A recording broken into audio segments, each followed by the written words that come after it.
Hello everyone. मैं कमल छाबड़ा आपका even coaching centre YouTube platform पे फिर से स्वागत करता हूँ। तो भाई टीयर 2 को रह के यहाँ बहुत कम दिन, उम्मीद कर रहा हूँ कि पूरे ज़ोरों शोरों से तैयारी चल रही होगी।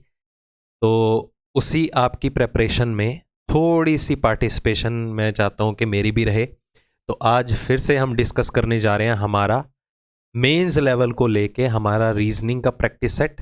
ये हमारा सेकंड प्रैक्टिस सेट रहेगा। इससे पहले हम एक प्रैक्टिस सेट ऑलरेडी डिस्कस कर चुके हैं। लास्ट वीक में वो वीडियो मिल चुकी होगी आपको। अगर आपने वो वीडियो नहीं देखी अभी तक तो वो सेशन ज़रूर अटेंड करना। ओके, अब जितने भी इस सेशन के अंदर या प्रीवियस सेशन जो हम ऑलरेडी डिस्कस कर चुके हैं, मैं आपको ये नहीं कह रहा हूँ कि यही लेवल ही आएगा।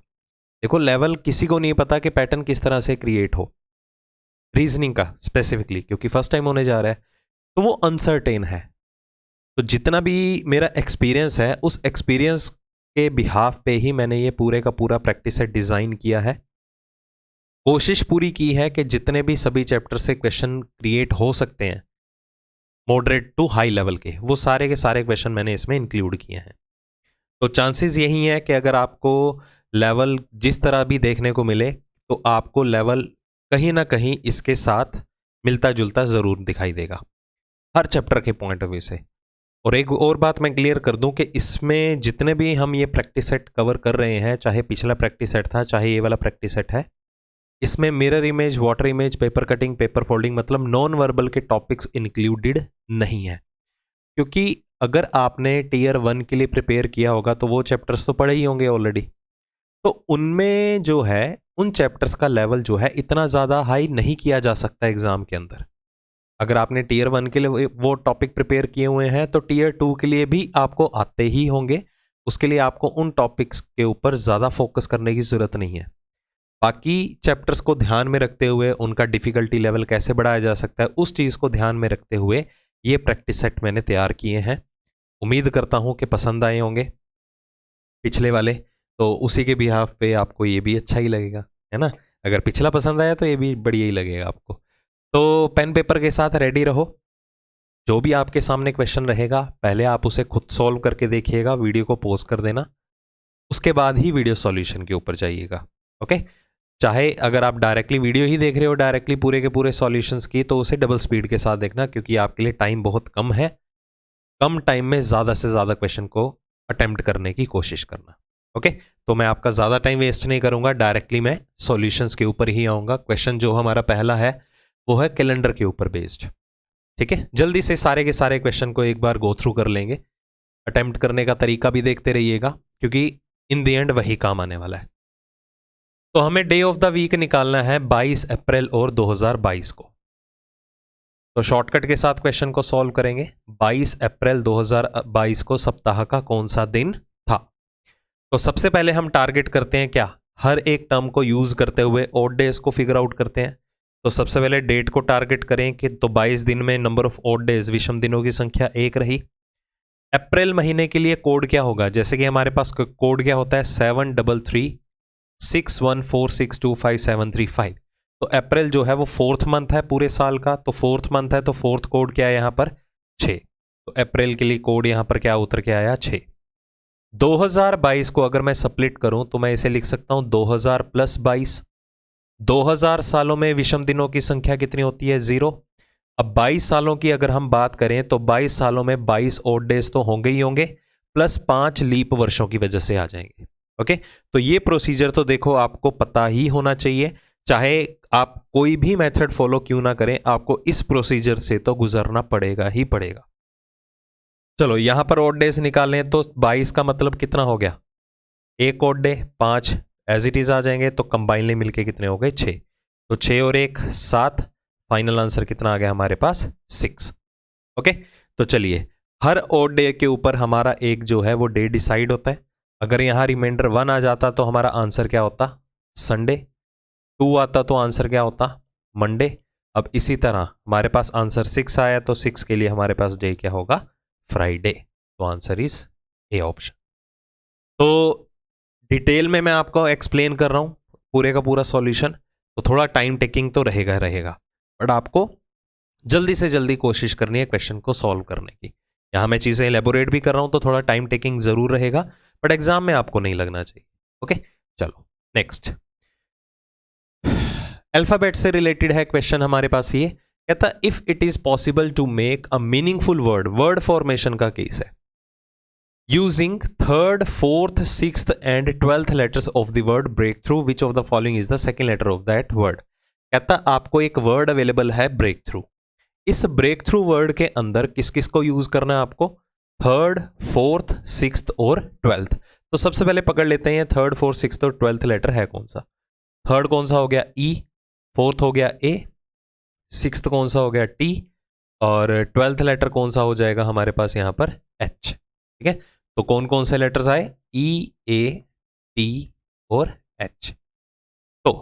तो कंडीशन ये दी गई है कि आपको ये 4 लेटर्स चूज करने के लिए दिए गए ब्रेक थ्रू वर्ड के अंदर, इनसे अगर आपका एक मीनिंगफुल वर्ड बनना पॉसिबल है तो उस मीनिंगफुल वर्ड का सेकेंड लेटर क्या होगा वो आपको अपने आंसर के तौर पे देना है। तो इन शॉर्ट जितने भी आपने लेटर्स यहां पर चूज किए हैं सभी को ही यूज करते हुए आपको मीनिंगफुल वर्ड्स बनाने स्टार्ट करने हैं। कई बार लगेगा हमें एक वर्ड बन रहा है, कई बार लगेगा 2 वर्ड बने हैं, कई बार लगेगा 3 बन रहे हैं, कई बार ऐसा भी होगा कि वर्ड भी ना बनता हो कोई मीनिंगफुल। तो ये सारे का सारा डिपेंड करेगा क्वेश्चन में दी गई कंडीशंस के ऊपर। जैसे कि इन्होंने कंडीशन में क्या कहा है, सेकंड लेटर आंसर दो। कब, अगर आप इन चारों लेटर्स को यूज करते हुए सिर्फ एक ही मीनिंगफुल वर्ड बना सकते हो। बट आगे कंडीशन और दी गई है कि if no such word can be formed give N as the answer. अगर हमें लगता है कि इन सभी लेटर्स को यूज करते हुए हम कोई भी मीनिंगफुल वर्ड नहीं बना सकते हैं तो हमें आंसर क्या मार्क करना होगा, एन। अगर हमें रियलाइज होता है कि हम सभी लेटर्स को यूज करते हुए एक से ज्यादा मीनिंगफुल वर्ड्स बना सकते हैं तो हमें आंसर क्या मार्क करना होगा उसके लिए, डी। तो ये सारी की सारी कंडीशंस जो हैं आपको एग्जाम के अंदर भी अवेलेबल होंगी अगर वर्ड फॉर्मेशन से रिलेटेड क्वेश्चन आया तो चलो मीनिंगफुल वर्ड्स बनाने स्टार्ट कर देते हैं एक बार। इनसे अगर बनाने बैठे तो कौन कौन सा वर्ड बनेगा, एक तो बन जाएगा हीट, एक बन जाएगा आपका हेट वर्ड। बस जितना टास्क बोला जाए एग्जाम के अंदर क्वेश्चन के थ्रू उतना ही टास्क आपको करना है, ज्यादा फालतू के टास्क नहीं करने हैं। मतलब अब एक से ज्यादा वर्ड्स बन चुके हैं ना तो कई क्या करते हैं पूरी फीलिंग ले लेंगे, नंबर ऑफ वर्ड्स बनाने बैठ जाएंगे। मतलब वहां पर एग्जामिनर उन्हें अप्रिशिएट करने आएगा ना, जैसे जितना बोला जाए उतना काम कीजिए। एक से ज्यादा मीनिंगफुल वर्ड बन चुके हैं, एक से ज्यादा के लिए कंडीशन क्या है, हमें क्या आंसर मार्क करना था, डी। अगर एक ही मीनिंगफुल वर्ड बनता, सपोज एक ही बन जाता हीट, तो उसका सेकंड लेटर जो भी होगा वो मेरा आंसर हो जाता। तो एक बनता तो सेकंड लेटर मार्क करते ना, बट एक से ज्यादा बन रहे हैं तो एक से ज्यादा की कंडीशन के अकॉर्डिंगली ही आपको अपना आंसर ऑप्ट करना होगा। तो इस क्वेश्चन को ध्यान से अटेम्प्ट कीजिएगा। इस रूल का सबसे बड़ा ड्रॉबैक यही है कि आपकी वोकैबुलरी स्ट्रांग होनी चाहिए। जितने भी आपको लेटर्स चूज करने को दिए जाएंगे उन्हीं सभी लेटर्स को यूज करते हुए ही मीनिंगफुल वर्ड्स बनाने हैं। मीनिंगफुल वर्ड्स कौन से हैं, जो आपकी डिक्शनरी का पार्ट है। एक चीज ध्यान में रखिएगा, वो सेकंड फॉर्म ऑफ वर्ब हो, वो थर्ड फॉर्म ऑफ वर्ब हो, वो सिंगुलर हो, वो प्लूरल हो, चलेगा, बट होना मीनिंगफुल चाहिए। इस बात का जरूर ध्यान रखिएगा। ओके, चलिए नेक्स्ट क्वेश्चन के ऊपर आते हैं। कोडिड रिलेशन, कोडिड ब्लड रिलेशन का क्वेश्चन है। तो आपको डायरेक्शंस दी गई हैं, उसी के बिहाफ पे जो इक्वेशन दी गई है, इक्वेशन को पूरे का पूरा सॉल्व करने के बाद आपको बताना है कि कौन सा कथन जो है वो सही नहीं है, नॉट करेक्ट। तो क्वेश्चन थोड़ा केयरफुली पढ़िएगा एग्जाम में। कई बार काफी जनता ऐसी होती है, स्टूडेंट ऐसे आते हैं जो ये नोट वर्ड देखते ही नहीं है, करेक्ट स्टेटमेंट को ही टारगेट कराएंगे एग्जाम के अंदर। चलो इसका कोई ट्रिक नहीं है, आपको पूरी इक्वेशन को सॉल्व करना ही पड़ेगा, बट डिपेंड करेगा कितना फास्ट आप इक्वेशन को सॉल्व करते हैं। अब जैसे सारी डायरेक्शंस आपको स्ट्रेट में अवेलेबल है, मतलब फर्स्ट पोजीशन पे बैठा पर्सन डिफाइन हो रहा है, तो यहां पर सिर्फ साइन का मीनिंग पकड़ो। जैसे डिवाइड का मतलब क्या है, सिस्टर, तो कौन किसकी सिस्टर बनेगी, सी बनेगी सिस्टर किसकी, एम की, तो C is the sister of M. Minus का मतलब यहां पर क्या है, मदर, तो M is the mother of S, M जो है वो एस की माता है। S is the mother of K, क्योंकि दोबारा माइनस का साइन आ रहा है। ओके, फिर प्लस का साइन क्या कहता है, फादर, तो कौन किसका फादर बनेगा, के फादर बनेगा टी का, के is the father of T. फिर आ रहा है मल्टीप्लीकेशन का साइन, उसका क्या मतलब है, हस्बैंड, तो T is the husband of. चलो हमने पूरी इक्वेशन को सॉल्व कर लिया। अब देखते हैं हमारा ऑप्शन के थ्रू कौन सा कथन जो है वो सही नहीं है, नॉट करेक्ट। एम इज के इज मदर्स मदर, एम जो है वो के मदर की भी मदर है। तो देखो एम जो है वो के मदर की भी मदर है, ये तो सही है, हमें गलत वाला चूज करना है। के is the father in law of Q, के जो है वो क्यू का ससुर है, फादर इन लॉ, बिल्कुल ठीक है, उसके हस्बैंड का फादर है। S is T is father's father, S जो है वो टी के पिता का भी पिता है, एस तो फीमेल पर्सन है, फादर का फादर कहां से हो जाएगा टी के, तो यही हमारा जो है वो करेक्ट नहीं है, क्योंकि जो करेक्ट नहीं है हमें सिर्फ उसी को ही चूज करना था।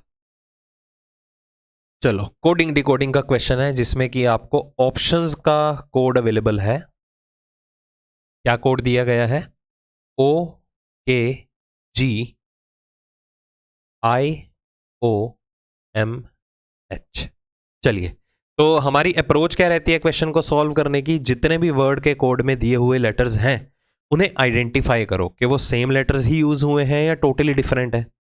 सबसे पहले तो जज करें सेम लेटर कौन कौन से हैं। ओ यहां पर सेम है, आई सेम एज इट इज बैठा हुआ है, ओ भी एज इट इज बैठा हुआ है, तो मतलब ये तीन लेटर्स जो हैं वो सिमिलर अवेलेबल हैं। यही तीन लेटर्स क्यों सेम अवेलेबल हैं? क्योंकि ये तीनों के तीनों वोवल्स हैं, तीनों के तीनों क्या हैं? वोवल्स हैं। तो जितने भी वोवल्स हैं उन्हें सेम एज इट इज यहां पर कंसीडर किया गया है विद इन द वर्ड। बात कहां पर आएगी? घूम फिर के कॉन्सोनेंट्स के ऊपर। तो ध्यान से देखिए, पी कॉन्सोनेंट है, कोड में क्या अवेलेबल है? 11। टी 20 है, जी कितना हो गया? 7। मतलब जहां लेटर्स वेरी करें वहां प्लेस वैल्यूज का रेफरेंस लेना है आपको। तो ध्यान दीजिए, ये 16 और 11 सम कितना बना रहे हैं? 27। और कोई भी दो अक्षर अगर आपस में अपनी प्लेस वैल्यू का सम 27 बनाएं तो वो एक दूसरे के क्या होते हैं? ऑपोजिट, विपरीत होंगे। तो मतलब देखिए, पी के का ऑपोजिट हो गया, टी जी का ऑपोजिट हो गया। अब वर्बली करना है, जरूरी नहीं है कि आपको सारे का सारा क्वेश्चन जो है प्लेस वैल्यू से लिख के ही सॉल्व करना है, कोई वहां आपके सॉल्यूशन नहीं देखने आने वाला।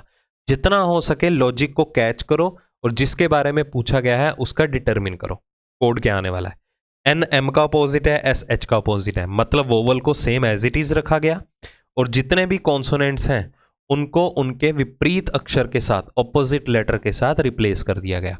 तो हमें टरबाइन का कोड बताना है अब। चलो टरबाइन का कोड निकालते हैं। तो टी कॉन्सोनेंट है, इसका अपोजिट कौन हो गया? जी। ऑप्शंस एलिमिनेट करो पैरेलली, सी ऑप्शन और डी ऑप्शन एलिमिनेट हो गया। ठीक है, अब देखो चेंजेस कहां आ रही हैं। चेंजेस आ रही हैं इधर वाई और एम में, इधर आ रही है जेड आर एम, मतलब पहले तीन और आखिरी लेटर कॉमन है, तो आप उनको अवॉइड कर सकते हो। डायरेक्टली यहां पर आइए, बी का अपोजिट क्या हो जाएगा? वाई। वाई देखो कहां पर आ रहा है? इधर आ रहा है, तो आंसर आ गया ए ऑप्शन। आपको पूरा आंसर फिगर आउट करने की जरूरत नहीं है, ऑप्शन का रेफरेंस जरूर लेना एग्जाम के अंदर। अब करना चाहते हो तो कर सकते हो। यू एज इट इज आ जाएगा, आर का विपरीत क्या हो जाएगा? आई, क्योंकि आर एक कॉन्सोनेंट है। आई एज इट इज आ जाएगा, एन का अपोजिट हो गया M, E as it is आ जाएगा। तो ये हमारा आंसर बनेगा GUIYIME। ठीक है, बाकी आपको एग्जाम में पूरा डिटरमिन करने की जरूरत नहीं है, ऑप्शन का रेफरेंस लो, क्योंकि उन्हीं ऑप्शन में से ही आपका आंसर होने वाला है। पूरा निकालने बैठेंगे अपना टाइम वेस्ट करेंगे, डायरेक्टली ऑप्शन हिट करो, that's it. A certain number of person, order and ranking का केस है, पोजीशन बेस्ड रैंकिंग। कहता a certain number of persons are sitting in a row such that Praveen is 11th from the right end of the row and there are 13 person sitting between Praveen and Mohit. चलो अभी तक इतना solve करते हैं। कहता एक निश्चित संख्या में कुछ व्यक्ति बैठे थे पंक्ति के अंदर, जिसमें प्रवीण का प्लेस जो है वो दाएं छोर से कितना है? 11। दाएं छोर से प्रवीण कौन से प्लेस पे बैठा है? 11वें स्थान पे बैठा है। और 13 पर्सन बैठे हैं किस किस के बीच में? प्रवीण एंड मोहित के बीच में। अगर प्रवीण दाएं छोर से 11 है तो 13 पर्सन यहां तो बैठ ही नहीं सकते, क्योंकि इधर बैठे ही सिर्फ 10 पर्सन है। तो हमें मोहित को यहां पर अरेंज करना होगा, मोहित हमें यहां अरेंज करना होगा। ठीक है, थोड़ी जगह छोड़ देते हैं, मोहित हमें यहां अरेंज करना होगा और उन दोनों के बीच में टोटल नंबर ऑफ पर्सन कितने हैं? 13। अगर प्रवीण दाएं से 11वां है, 13 पर्सन और आ गए, तो 11 और 13 कितने हो गए? 24। तो 25th फ्रॉम द राइट हमें कौन अवेलेबल होगा? मोहित अवेलेबल होगा। तो ये चीजें आपको पैरेलली सॉल्व करते रहनी है, क्या पता क्या चीज यूज करने को मिल जाए आगे।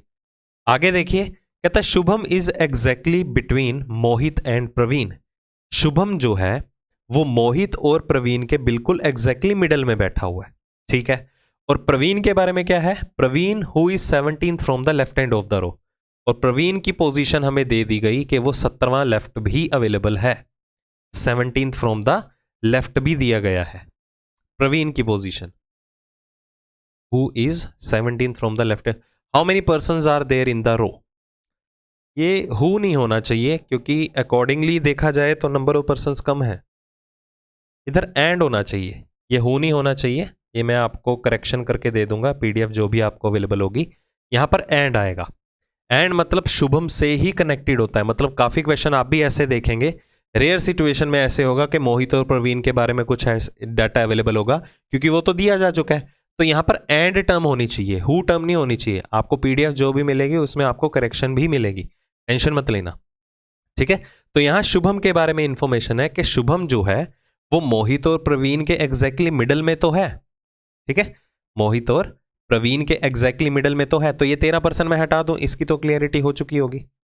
और वो 17 फ्रॉम द लेफ्ट हैंड भी है। मतलब अगर यहां पर सपोज शुभम है और वो 17 फ्रॉम द लेफ्ट हैंड है, वो मोहित और प्रवीण के अगर एग्जैक्टली मिडल में है, तो इनकी एग्जैक्टली मिडल वैल्यू कौन सी होगी? देखो 25 और 11 36, 36/2 कितना हो गया? 18 फ्रॉम द राइट हैंड। क्योंकि हम देखो राइट और राइट को आपस में कंपेयर कर रहे हैं, समझ में आई बात? हम राइट और राइट को आपस में कंपेयर कर रहे हैं, ठीक है।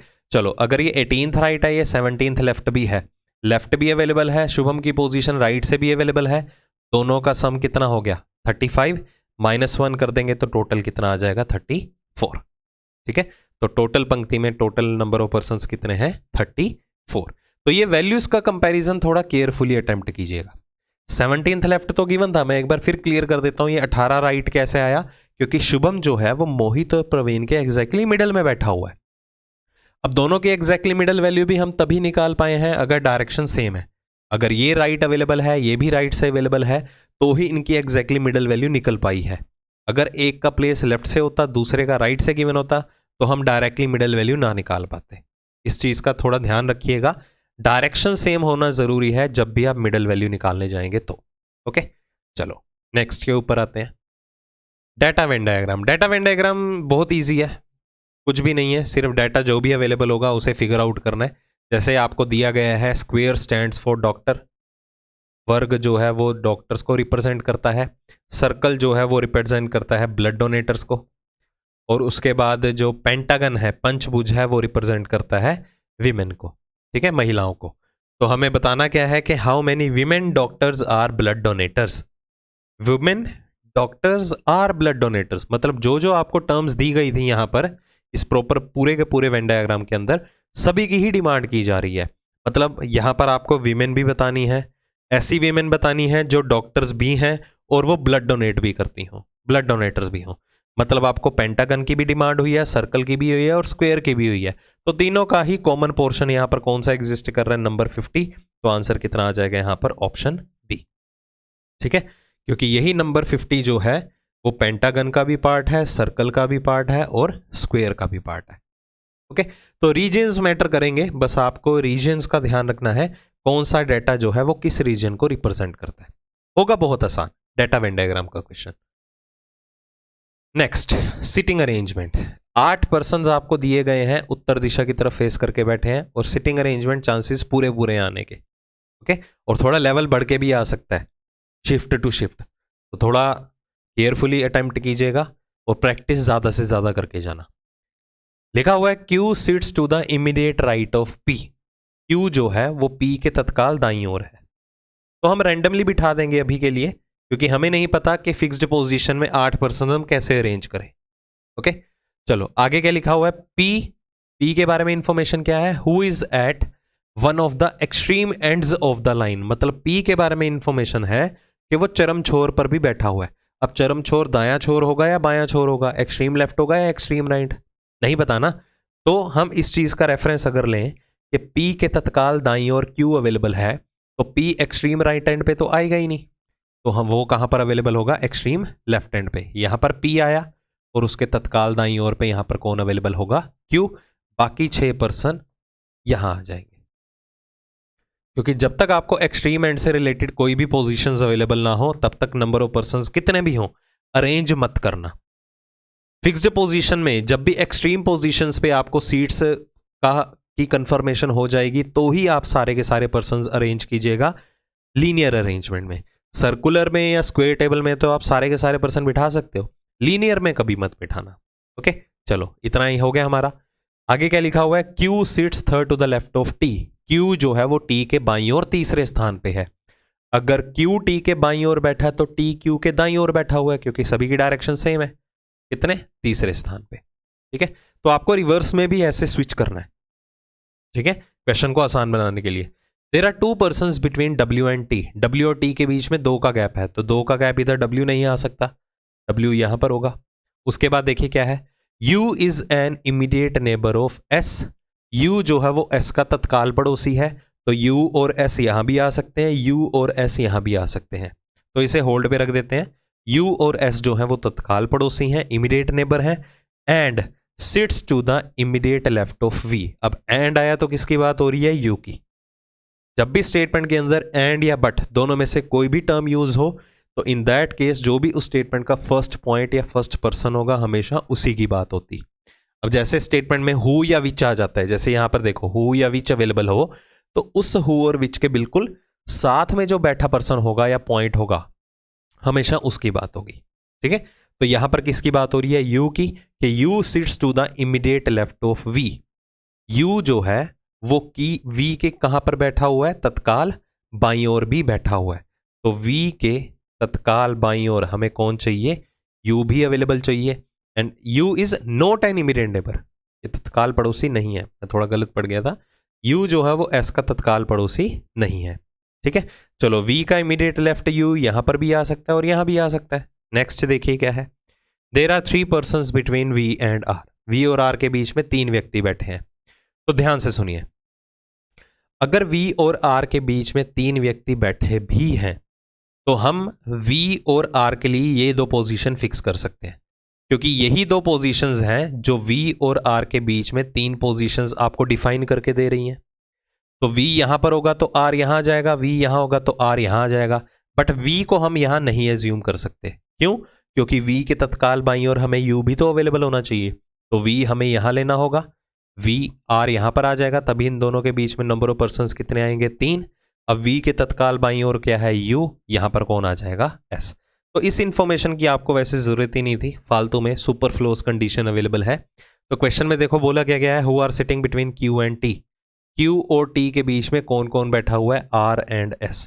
आंसर आ जाएगा ए ऑप्शन। ठीक है, तो आसान रहेंगे आपको सिटिंग अरेंजमेंट के क्वेश्चन, हल्का सा टाइम कंज्यूमिंग जरूर हो सकता है। अगर आप सफिशिएंट अमाउंट में प्रैक्टिस करके जा रहे हो तो वो भी आपको टाइम कंज्यूमिंग नहीं रहेगा। चलो, पेयर फॉर्मेशन का केस है, हमें पेयर्स फाइंड आउट करने हैं। वर्ड दे दिया गया हमें एनिमेशन। तो क्वेश्चन को अटेम्प्ट करने की अप्रोच आपको पता ही है। यहां पर सारी की सारी गेम किसकी है? सिर्फ और सिर्फ प्लेस वैल्यूज की। अगर आपने किसी भी लेटर की प्लेस वैल्यू गलत लिख दी, तो जब आप काउंटिंग करने बैठेंगे पेयर्स, तो या तो पेयर आपके एक्स्ट्रा बनने के चांसेस हैं या तो कम बनने के चांसेस हैं, क्योंकि नंबर मिसमैच हो जाएगा ना काउंटिंग करते वक्त। तो थोड़ा केयरफुली अटेम्प्ट कीजिएगा, और जो काउंटिंग आप करेंगे वो हमेशा बाय डायरेक्शनल होती है। आप किसी भी लेटर से पेयर जब काउंट करना शुरू करेंगे यहां पर, तो आपको फॉरवर्ड भी ट्रेवल करना है और बैकवर्ड भी। हालांकि आपको एग्जाम में लिखा भी जा सकता है in both forward as well as in backward direction, ये आपको एडवांस में लिखा भी जा सकता है। ठीक है, चलो शुरू करते हैं। 1 से शुरू करते हैं। 1 2 3 4 5 6 7 8 9 10 नहीं बन रहा। 14 15 16 17 18 19 आगे करने की जरूरत नहीं है। तो मतलब जब आगे जाके नंबर बड़ा दिखाई नहीं दे रहा, तो काउंट करके भी क्या फायदा? ठीक है, तो 9 10 11 12 13 14 15 16 नहीं बन रहा। 13 14 15 16 17 18 19 ये बन गया। देखो किसका पेयर बना? M का पेयर बना। ठीक है, किसका पेयर बना? M का पेयर बनेगा किसके साथ? S के साथ। काउंट कर लीजिए चाहे फिर से। 13 14 15 16 17 18 19 13 14 आगे काउंट करने की जरूरत नहीं है। 1 2 3 4 5 1 2 3 4 5 6 20 को काउंट करने की जरूरत नहीं है, बीइंग ये सबसे बड़ी प्लेस वैल्यू है। तो अगर जब आप इसे काउंट करने बैठेंगे तो या तो वो 21 के साथ पेयर बनाए या तो 22 के साथ, मतलब अपने से बड़ी पोजीशन वैल्यू के साथ ही पेयर बनाएगा। तो 20 से बड़ा नंबर है ही नहीं, तो इसे काउंट करने का भी फायदा नहीं है। 9 10 11 12 13 14 ये बना पेयर। ये देखो आई का पेयर बना एन के साथ। 9 10 11 12 15 16 17 15 16 17 18 आगे काउंट करने की जरूरत नहीं है। 14 और 15 का भी पेयर बन गया। ये देखो 19, 20, 21, 22 आगे काउंट करने की जरूरत नहीं है, तो टोटल पेयर्स आर ओनली 3। तो टाइम कंज्यूमिंग रहेगा, टेंशन मत लेना, अकेला आपके लिए नहीं है, सभी के लिए है, क्योंकि सभी को इतना टाइम तो लगेगा ही ना पेयर्स फाइंड आउट करने में।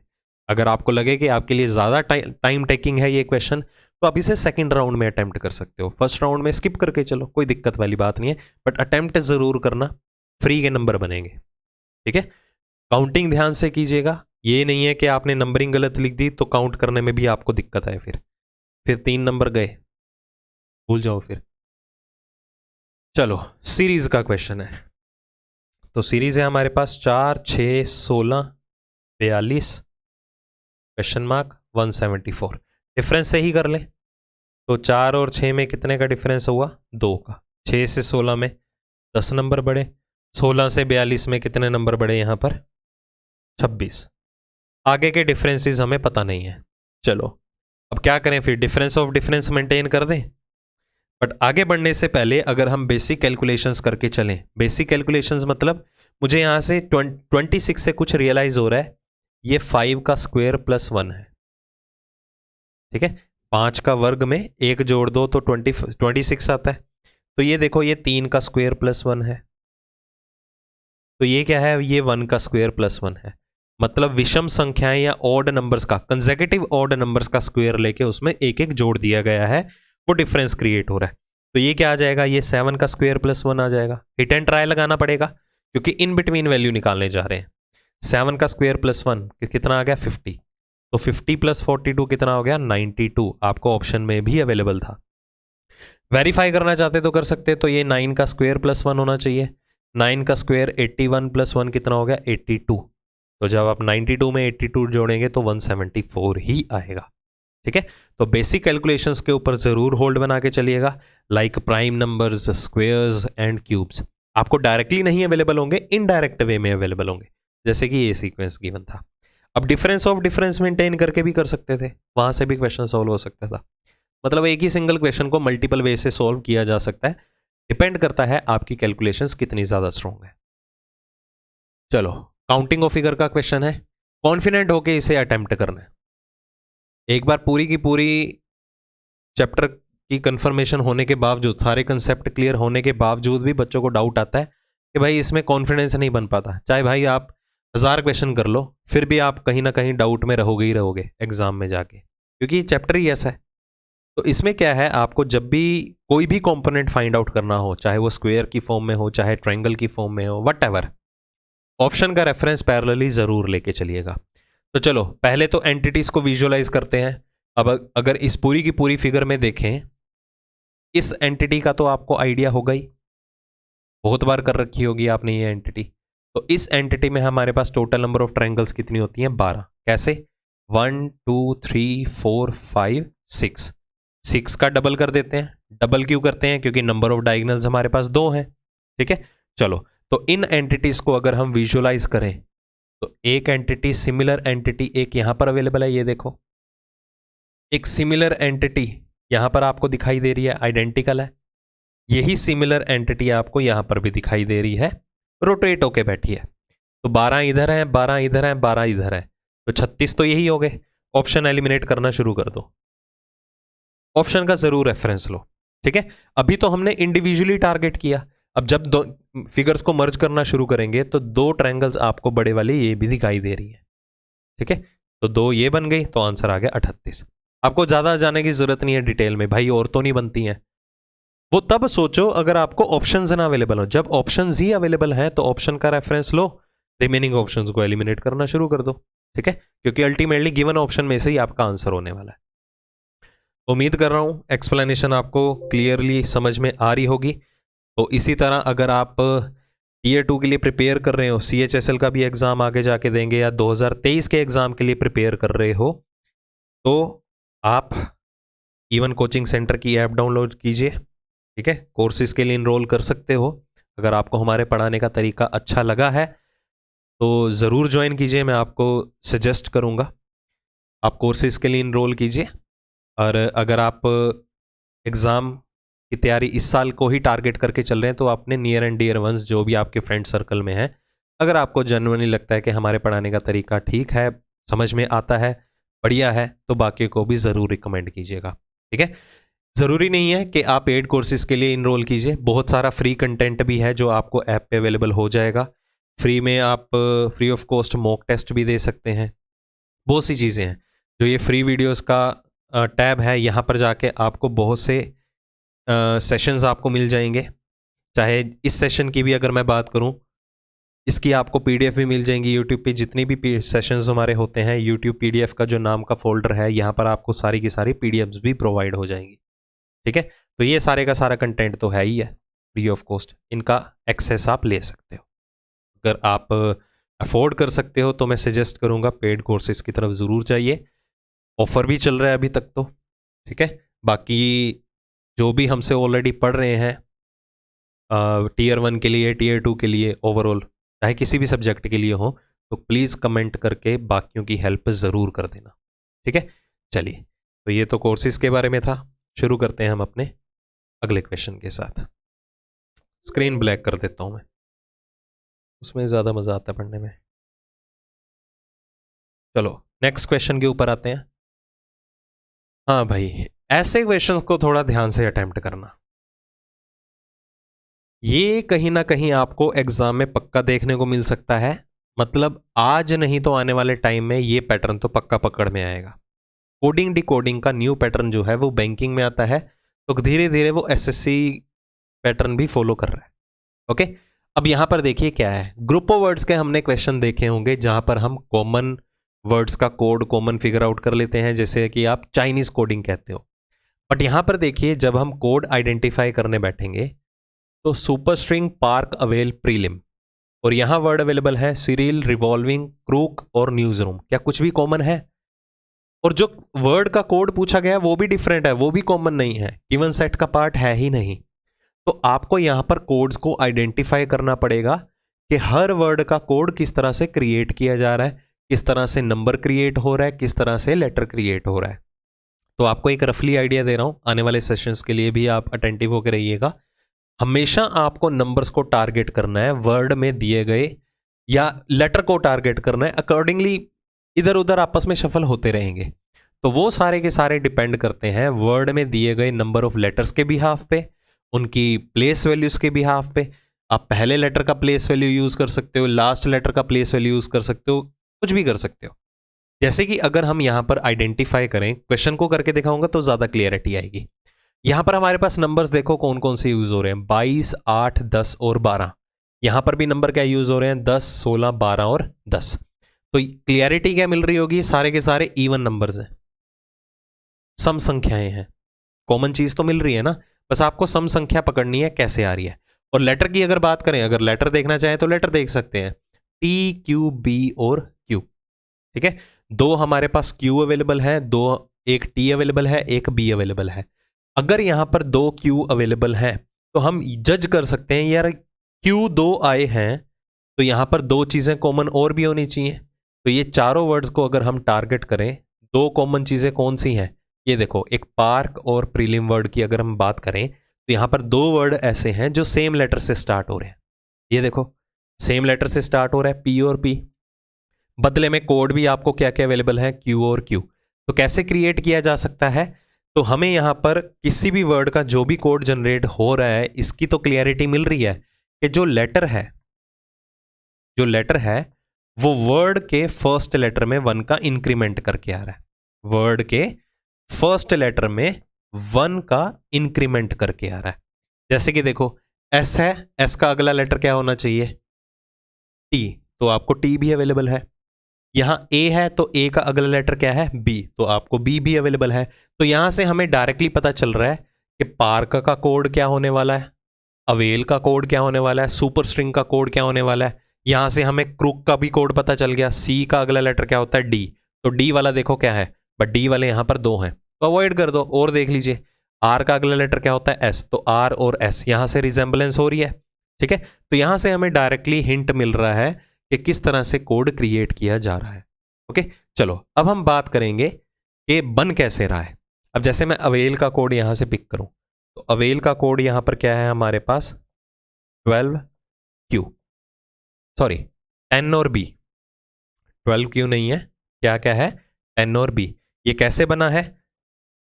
लेटर के साथ हमने डायरेक्टली पिक किया। A का अगला लेटर क्या होता है? B, तो वहां से पिक किया। तो जिसके बारे में बोला गया उससे भी आप डायरेक्टली हिट करवा सकते हो। जैसे S का अगला लेटर क्या होता है? T, U का अगला लेटर क्या होता है? V। तो हमारे पास T और V से रिलेटेड तो ऑप्शन पक्का अवेलेबल होगा, आप डायरेक्टली D ऑप्शन को एलिमिनेट कर सकते हो। अब सारे का सारा डिपेंड कर रहा है नंबर्स के ऊपर। ये ऑप्शन कॉमन आ गए हैं, ये कॉमन नहीं होंगे। चलो चेक करते हैं कोड क्या क्रिएट हो रहे हैं यहाँ पर। अब नंबर देखो कैसे बन रहा है। नंबर है हमारे पास 10।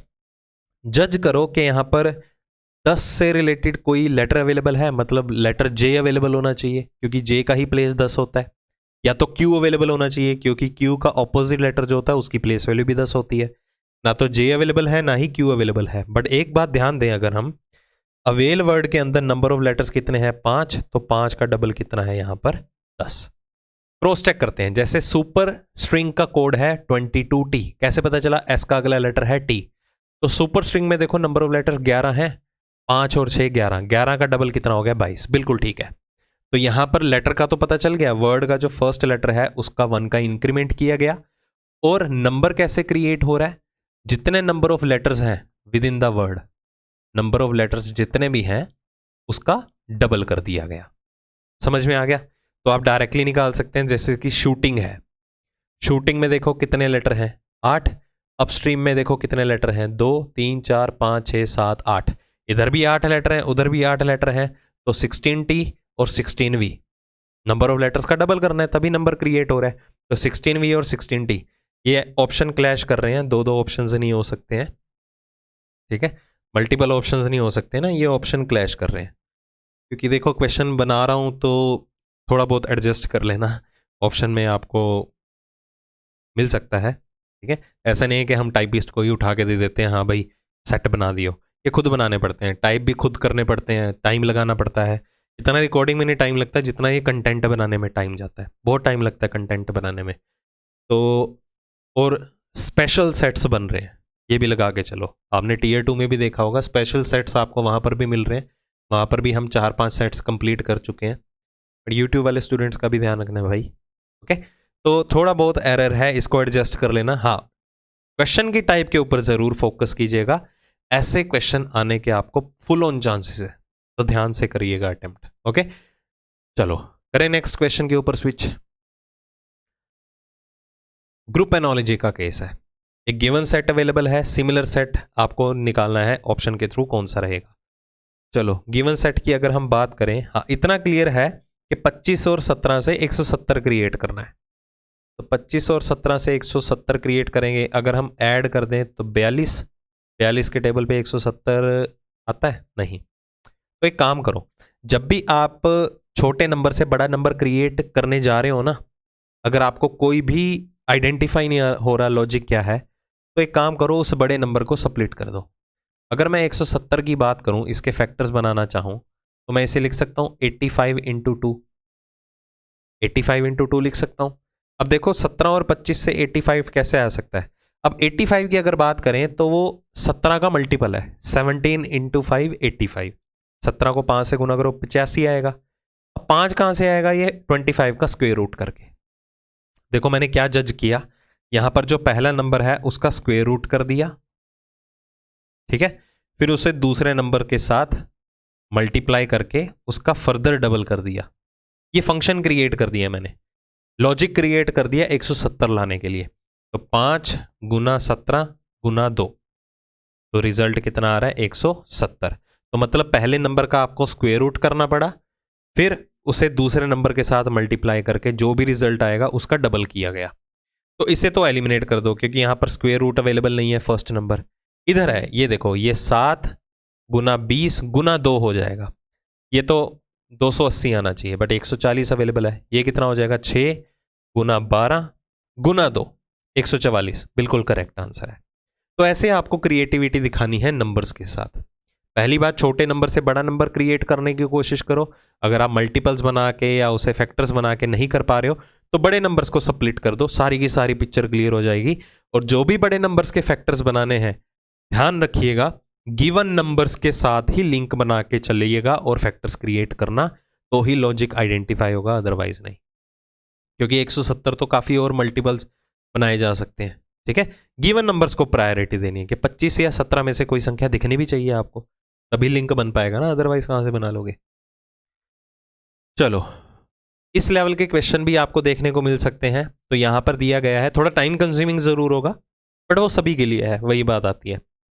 कहता आपको नंबर्स और साइंस को आपस में इंटरचेंज करना है, और जो आपको इक्वेशन दी गई हैं 1 और 2, उनका रिजल्ट क्या निकलने वाला है रिस्पेक्टिवली सीक्वेंस में बताना है। तो कुछ नहीं है, सिर्फ आपको इक्वेशन सॉल्व करनी है, गिवन इंटरचेंजेस को अप्लाई करना है। डिवाइड को मल्टीप्लाई के साथ रिप्लेस करना है या इंटरचेंज करना है 2 को 6 के साथ। तो पहली इक्वेशन को उठा लेते हैं, 12 minus 8 plus 18 divided by 2 multiply by 6। तो हमें साइंस और नंबर्स दोनों को आपस में इंटरचेंज करके इसका रिजल्ट डिटरमिन करना है। तो ये देखो, डिवाइड मल्टीप्लाई यहां पर अवेलेबल है, तो एक ही स्टेप में आप 12 में से 8 कम कर दो, कर सकते हो, कोई दिक्कत वाली बात नहीं है। प्लस 18/2 कितना हो गया 9, 9 को 6 से गुना करो तो 54, तो 54 प्लस 4 कितना हो गया 58। तो 58 पहली इक्वेशन का रिजल्ट है, सी ऑप्शन मेरा आंसर। दूसरी इक्वेशन का रिजल्ट देखने की जरूरत नहीं है, क्योंकि मैं इतना तो श्योर हूं ना कि पहली इक्वेशन में गिवन इंटरचेंजेस को अप्लाई करने के बाद 58 आने वाला है, और रिस्पेक्टिवली टर्म अवेलेबल है, मतलब सीक्वेंस वाइज ही आपको रिजल्ट बताना है। मतलब पहली इक्वेशन का रिजल्ट आपको ऑप्शन में पहले नंबर पे ही अवेलेबल होगा। ठीक है, तो एक ही ऑप्शन था, दूसरा अगर क्रॉस चेक करना चाहें तो वो आपकी कॉल है, ज्यादा फीलिंग लेनी है तो ले लो भाई। 8 और 6, 8 divided by 2 minus 6 plus 16 multiply by 4। ठीक है, क्योंकि 2 और 6 को इंटरचेंज करना था, डिवाइड और मल्टीप्लाई को इंटरचेंज करना था। चलो आ जाइए, यहां पर कितना आ गया 4 माइनस 6 प्लस 64, 64 में से 64 और 4 68 में 6 कम करो 62, आ गया direct answer. At what angle are the two hands of a clock inclined at 32 minutes past 9। 9:32 पे घड़ी की दोनों सुइयां कितने डिग्री का कोण बनाएंगी। तो आप ऐसे भी कर सकते हो विदाउट फॉर्मूला। सबसे पहले आर एंड का काम शुरू होता है, 1 घंटे में 30 डिग्री, 9 घंटों में 270 डिग्री, 32 मिनट का इंपैक्ट और डाल दो 16 डिग्री का, तो टोटल वेरिएशन इसमें कितनी आ गई 286 डिग्री। हमें पता है मिनट की सुई 1 मिनट में 6 डिग्री रोटेट करती है, तो 32 मिनट में कितना रोटेट करेगी 192 डिग्री। बस इन दोनों में डिफरेंस ले लो, खत्म बात। 6 में से 2 कम किया 4, 18 में से 9 गया 9, 94 डिग्री आंसर। ओके, अगर आपको कंसेप्ट क्लियर है तो पहले आर एंड में रोटेशन देख लो, ओवरऑल कितनी आएगी 9:32 तक, फिर अकेली मिनट हैंड में देख लो, दोनों में डिफरेंस देख लो। अदरवाइज हमारे पास एंगल डिटरमिन करने का फॉर्मूला भी है, 30h माइनस 11/2 मिनट्स का मोड। मोड मतलब जब आप मोड यहां से हटाएंगे तो हमेशा पॉजिटिव वैल्यू में ही आपको रिजल्ट मिलना चाहिए। चलो 30 गुना 9, एच आर की वैल्यू, मिनट की वैल्यू, ये फॉर्मूले तो आपको पता होने चाहिए। चलिए ये कितना आ जाएगा 270 माइनस 16 को 11 से करोगे तो कितना आ जाएगा 176। तो जब आप इसे भी सॉल्व करेंगे तो भी आंसर कितना आ जाएगा 94 डिग्री। तो आंसर पॉजिटिव ही आएगा, क्योंकि 270 के साथ पॉजिटिव टर्म बड़ी संख्या के साथ प्लस वाली वैल्यू है ना। चलो, सुनीता सेड, ब्लड रिलेशन का केस है, जंबल्ड रिलेशन का केस है, that she met her. Sunita ने कहा वो किसी को मिली है, किसको मिली है, her mother's only brother son's mother's father in law. कभी नहीं करना ऐसा, एक एक रिलेशन को पकड़ते रहो। तो पहले सुनीता यहां पर बना देते हैं। सुनीता ने यहां पर क्या कहा, वो किसको मिली, इनडायरेक्ट स्पीच है, हर मदर्स ओनली ब्रदर्स, उसकी माता का जो इकलौता भाई है, हर मदर्स ओनली ब्रदर्स सन, उसका जो बेटा है। यहां पर आ चुके हैं, फिर से देख लीजिए, her mother's only brother's son's mother's father in law, इसकी मदर का फादर इन लो, इसकी मदर का कौन, फादर इन लो, मतलब सुनीता इसको मिली है। फिर से देख लीजिए, सुनीता ने क्या कहा, वो किसको मिली, her mother's only brother's son's mother's father in law. Repeat कर देता हूं हिंदी में, सुनीता ने कहा वो किसको मिली, वो अपनी माता का जो इकलौता भाई है, उसके बेटे की जो माता है उसके ससुर को मिली है। तो देखो एक एक रिलेशन पकड़ते जा रहे हैं और क्रिएट करते जा रहे हैं फ्रेम। तो इनडायरेक्टली सुनीता इस पर्सन को मिली, तो ये पर्सन कौन है, वो सुनीता की मदर का फादर है। मदर का फादर है मतलब ग्रैंडफादर है। हिंदी में दादाजी नहीं नाना जी होना चाहिए, क्योंकि मदर का फादर है ना, तो नाना जी होना चाहिए, मतलब कि मैटरनल ग्रैंडफादर। ओके चलो, हालांकि ऑप्शन में आपको स्प्लिट करके आ रहा है, आपको ऑप्शन ग्रैंडफादर की जगह ऐसे भी लिखा जा सकता था, मदर्स फादर। तो चांसेस यही है कि स्प्लिट करके ही दिया जाएगा ऑप्शन भी। चलिए, ये भी एनोलॉजी का ही केस है, तो देखिए ध्यान से यहां पर क्या है, 72, 12, 4, 144, 19 और 3। तो कोशिश करेंगे हम बड़े छोटे नंबर से ही बड़ा नंबर क्रिएट करेंगे। 12 को 4 से गुना करें तो 72, 12 को 6 से गुना करें तो 72, मतलब 12, इधर 4 में 2 बढ़ा दिया 6 तो 72, 19 3 में 2 बढ़ा दिया 5 तो 95 आना चाहिए, गलत है। और क्या कर सकते हैं, तो एक काम करते हैं, हाँ अगर डिफरेंस ले लें, क्योंकि देखो अगर मैं 72 को स्प्लिट करना चाहूं तो मैं 72 को लिख सकता हूं 8 गुना 9, है ना। तो 8 या 9 कहां से आएगा, 12 और 4 से, दोनों में डिफरेंस लेके 12 में 4 कम कर दो 8, 8 का 9 गुना कितना हो गया 72। इसी तरह 19 में 3 कम कर दो, 19 में 3 कम करोगे 16, 16 का 9 गुना कितना हो गया 144। ये देखो क्रिएट हो रहा है, मतलब कि थर्ड नंबर कैसे क्रिएट हो रहा है, जो फर्स्ट और सेकंड नंबर का डिफरेंस है उसका 9 टाइम्स किया जा रहा है। फर्स्ट नंबर कैसे क्रिएट किया जा रहा है, उल्टा लिख गया मैं, यहां पर फर्स्ट नंबर कैसे क्रिएट किया जा रहा है, जो सेकंड और थर्ड नंबर का डिफरेंस है उसका 9 टाइम्स यहां पर लिया जा रहा है। देखिए यहां पर ये तो 9 गुना है ही नहीं, ये 9 गुना है, बट 21 में 11 कम करोगे 10, 10 का 9 गुना 90 होना चाहिए था। 21 में 12 कम किया 9, 9 का 9 गुना 81। बी ऑप्शन जो है आपका फाइनल आंसर होना चाहिए। ठीक है, 21 में 12 कम किया 9, 20 में 12 कम किया 8, 8 का 9 गुना, ये ऑप्शन क्लैश कर रहे हैं क्या, क्या कर दिया मैंने इस सेट के अंदर। 21 में 12 कम करो 9, 9 का 9 गुना 81, 20 में 12 कम करो 8, 8 का 9 गुना 72, ऑप्शन क्लैश कर गए। ये तो सिमिलर रिजल्ट दे रहे हैं, ठीक है, ये सिमिलर रिजल्ट दे रहे हैं। बी ऑप्शन ऑप्ट करिए आप, ऑप्शन क्लैश नहीं होने चाहिए। ये दिक्कत आती है भाई क्वेश्चन सेट करने में। चलो, पीडीएफ में आपको करेक्शंस मिल जाएंगी, अपोलोजाइज करता हूँ मैं इस चीज़ को लेके। वैसे इस मोमेंट पे आके गलतियाँ होनी नहीं चाहिए ऑप्शन में, दूसरा क्वेश्चन में ऑप्शन जो है वो क्लैश कर रहा है। कोशिश रहेगी आगे आने वाले क्वेश्चन में ऐसा ना मिले। चलो, पजल से रिलेटेड क्वेश्चन है, बॉक्स बेस्ड पजल। तो बॉक्स बेस्ड पजल जो है बहुत ईजी रहने वाला है। जैसे कि आप अरेंजमेंट बेस्ड रैंकिंग करते हैं ना, जहां पर कंपैरिजंस आते हैं हाइट को लेके, एज को लेके, वेट को लेके, कोई किसी से बड़ा है दूसरे पर्सन से छोटा है वगैरह वगैरह, वही सेम सिनेरियो में आपका बॉक्स बेस्ड पजल भी सॉल्व होता है। या आप कह सकते हैं फ्लोर बेस्ड पजल जैसे सॉल्व करते हैं वैसे ही बॉक्स बेस्ड पजल भी सॉल्व होगा। लिखा गया है कि only 3 boxes are placed between M and L. M और एल के बीच में 3 बॉक्सेस रखे गए हैं। तो एम 1 2 3, यहां पर एल बॉक्स हो गया, ऊपर नीचे भी हो सकते हैं, एल यहां पर एम यहां पर भी हो सकता है। तो 2 केसेस क्रिएट करने पड़ेंगे हमें, ठीक है। आगे देखिए क्या है, M and L are placed neither at the top nor at the bottom. M और एल बॉक्स जो है ना तो वो टॉप पे रखे गए हैं ना बॉटम पे, मतलब इनके ऊपर और नीचे एक एक बॉक्स और आएगा। देखो 7 बॉक्सेस हो चुके हैं कवर अप। आगे देखिए क्या है, कहता only 2 boxes are placed between L and N. L और एन के बीच में 2 बॉक्सेस रखे गए हैं। तो एक काम करो, 2 केसेस बना ही लो, क्योंकि एल अगर यहां पर है 2 का गैप एन यहां पर आ जाएगा, एल अगर यहां पर है 2 का गैप एन यहां पर आ जाएगा। तो हम एक काम करते हैं, 2 केसेस क्रिएट कर ही लेते हैं एम और एल को लेके। इसको एम और एल को लेके, एल यहां पर तो एम यहां पर भी आ सकता है। तो एल और एन के बीच में अगर 2 बॉक्सेस रखे गए हैं तो 2 के गैप में एन यहां पर आया, इधर 2 के गैप में एन यहां पर आ जाएगा, ठीक है। आगे देखिए क्या है, S is immediately below R. S जो है वो आर के तत्काल नीचे है। तो यहां पर 2 कंसेक्यूटिव सीट्स एस और आर के लिए अवेलेबल होनी चाहिए, बस यही केस है। आर के इमीडिएट बिलो में एस आएगा, इधर आर के इमीडिएट बिलो में एस आएगा, सिर्फ एक ही केस अवेलेबल है दोनों की दोनों सिचुएशन में। There is only one box between S and Q. S और क्यू के बीच में सिर्फ एक बॉक्स का गैप है, तो यहाँ तो एक का गैप मेंटेन नहीं हो सकता, ये कैंसिल। एस और क्यू के बीच में एक का गैप है, एक ही बॉक्स रह गया पी, वो यहाँ पर आ जाएगा।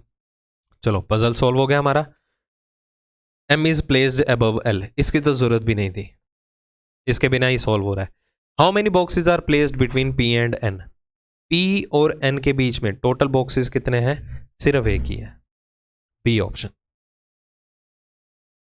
चलिए लेटरनोलॉजी का केस है, पता है आपको मोस्ट ऑफ द टाइम हमारे पास जितने भी क्वेश्चंस आते हैं लेटरनोलॉजी के, वो कोडिंग डिकोडिंग के ऊपर बेस्ड होते हैं। एन एस यू बी, तो कैसे सॉल्व करेंगे, प्लेस वैल्यूज का रेफरेंस लेके 20 15 15 12 14 19 21 और 2।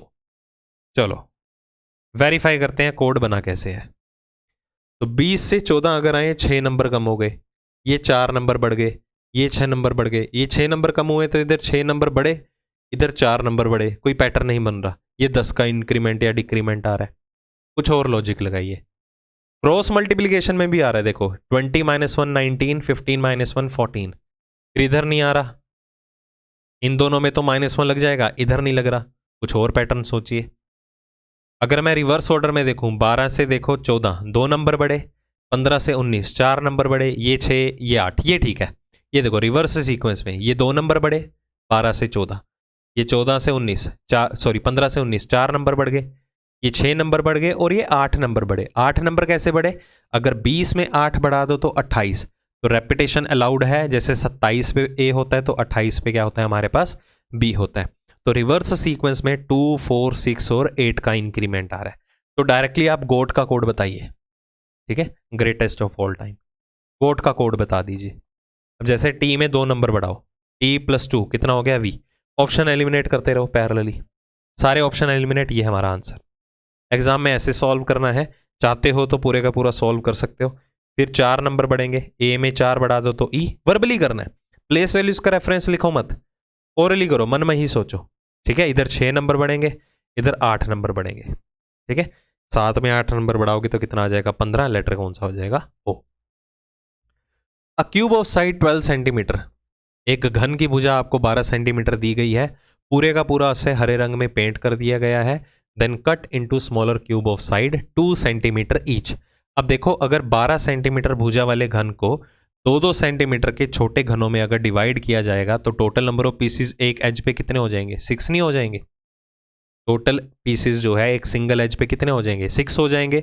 अगर सिंगल एज पे 6 पीसीज हैं, टोटल नंबर ऑफ पीसीज उस छोटे बड़े घन में कितने होंगे, छोटे टुकड़े 2-2 सेंटीमीटर के 216। तो यहां पर हम कह सकते हैं एन की वैल्यू कितनी आ गई, 6। एन क्या होता है, नंबर ऑफ साइड्स होना सिंगल एज, ओके। तो find the number of smaller cubes that have only one face painted, जिसके सिर्फ एक ही फलक के ऊपर पेंट हो रखा हो। तो उसके लिए हमारे पास डायरेक्टली फॉर्मूला भी है, क्या फॉर्मूला है, n-2 की पावर कितनी होगी, ये आपको अब सोचना पड़ेगा। जैसे हम क्वेश्चन में कैसे सॉल्व करते हैं, उल्टा चलते हैं, 3 फेस वाला, 2 फेस वाला, 1 फेस वाला, 0 फेस वाला, फिर हम पावर के साथ आ जाते हैं, n-2 के पावर 0, उल्टा चलते हैं, n-2 की पावर 1, यहाँ n-2 की पावर 2, यहाँ n-2 की पावर 3। इतना तो पता होगा ना, ये मैंने आपको ट्रिक्स बता रखी हैं कोर्स के अंदर, ठीक है। चलो तो यहाँ पर सिंगल फेस जिसका पेंटेड हो ऐसे स्मॉलर क्यूब्स डिटरमिन करने के लिए फॉर्मूला क्या होता है, n-2 की पावर 2।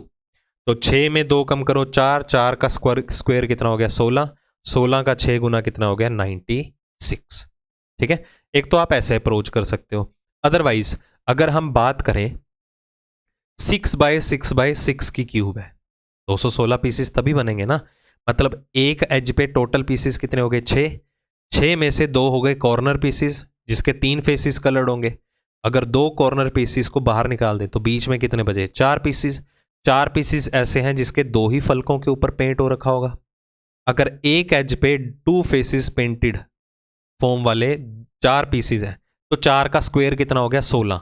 तो एक सरफेस पे जिसका सिर्फ एक ही फेस कलर्ड फॉर्म में होगा वो 16 पीसेस होंगे। अगर एक सरफेस पे ऐसे 16 पीसेस हैं तो टोटल फेसेस कितने होते हैं 6, तो 16 का 6 गुना भी कितना हो गया 96।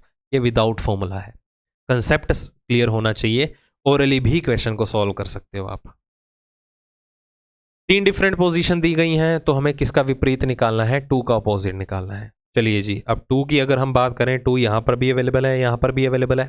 अब जरूरी नहीं है कि 2 दिखेगा तो ही उसका अपोजिट आएगा, आप एक अवॉइड करो। आप किन्हीं भी 2 पोजीशंस को यहां पर टारगेट कर सकते हो। जैसे यहां पर ये देखो, 3 और 5 दोनों में कॉमन है, तो 2 का विपरीत क्या हो गया? 4। खत्म बात, ठीक है। अब पहली और तीसरी को भी यूज करके डिटरमिन कर सकते थे, ठीक है। पहली और तीसरी को यूज करके कैसे कर सकते थे? तो आपको उसके लिए रूल्स पता होने चाहिए। यहां देखो 3 कॉमन है, 3 की पोजीशन भी सेम है। जब एक फेस कॉमन हो और उसकी पोजीशन सेम हो तो कोरस्पॉन्डिंग फेसिस को अपोजिट बनाते हैं। मतलब 6 का कोरस्पॉन्डिंग कौन बैठा है? 5, तो 6 5 के विपरीत हो गया। 2 का कोरस्पॉन्डिंग में कौन बैठा है? 4, तो 2 4 का विपरीत हो गया। तो 3 का विपरीत क्या बना? 1। आप ऐसे कर लो सॉल्व। रोटेशन वाला आता है तो रोटेशन वाला कर लो। तो बहुत तरीकों से आप किसी भी क्वेश्चन का आंसर डिटरमिन कर सकते हो। क्लोज जाए इसके अंदर।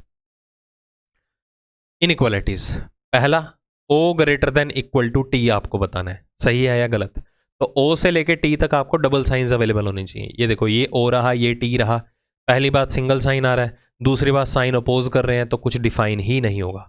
पहला निष्कर्ष बिल्कुल गलत हो गया, ठीक है। दूसरे पे आते हैं, B ग्रेटर देन Z। अगर B ग्रेटर देन Z है तो साइन का फेस B की तरफ ओपन होना चाहिए, सिंगल साइन तो होना ही चाहिए। ये देखो, B से लेके Z तक साइन का फेस B की तरफ ओपन हो रहा है, सिंगल साइन अवेलेबल है तो सिंगल साइन ही ट्रू होता है। B ग्रेटर देन O में भी सिंगल साइन चाहिए और साइन का फेस भी B की तरफ ओपन आ रहा है, तो ये भी आपका बिल्कुल सही है। तो आंसर क्या मार्क करेंगे? Only second and third follow. तो इनइक्वालिटीज तो आपको ऐसे चुटकियों में टिप्स पे होना चाहिए। ये देखा, आंसर आया डायरेक्टली। मतलब 10 सेकंड भी बहुत ज्यादा है ऐसे क्वेश्चन को सॉल्व करने के लिए।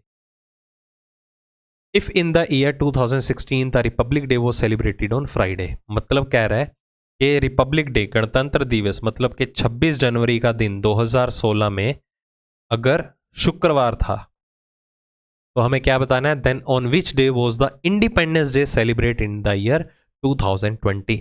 तो 2020 में जो स्वतंत्रता दिवस है, इंडिपेंडेंस डे है, वो कब सेलिब्रेट हुआ था? मतलब 26 जनवरी 2016 गिवन है, 15 अगस्त 2020 आपको डिटरमिन करना है। तो हम यहां से लेके यहां तक total number of odd days निकाल लेते हैं।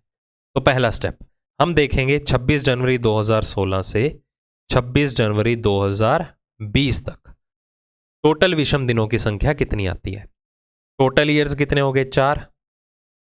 तो इन 4 सालों में विषम दिनों की संख्या देख लेते हैं कितने होंगे। 4 तो होंगे ही होंगे, प्लस 1 लीप ईयर की वजह से आएगा। अब ये मत कहना 16 और 20 दोनों लीप वर्ष काउंट होंगे, नहीं।